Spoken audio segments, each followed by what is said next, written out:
Good morning mga kamsak. Ngayong araw, ganito na naman tayo sa dagat. Ayan o, may nangunguha ng isda. Ayan o, may nanguhuli. Tingnan natin kung may huli sila. Ayan o, ayan, nangingisda.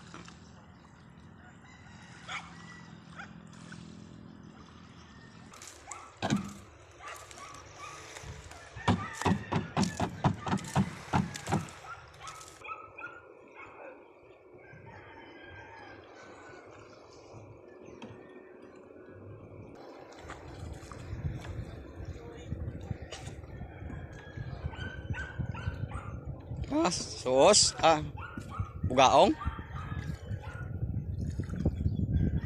Ayan, may nahuli sila.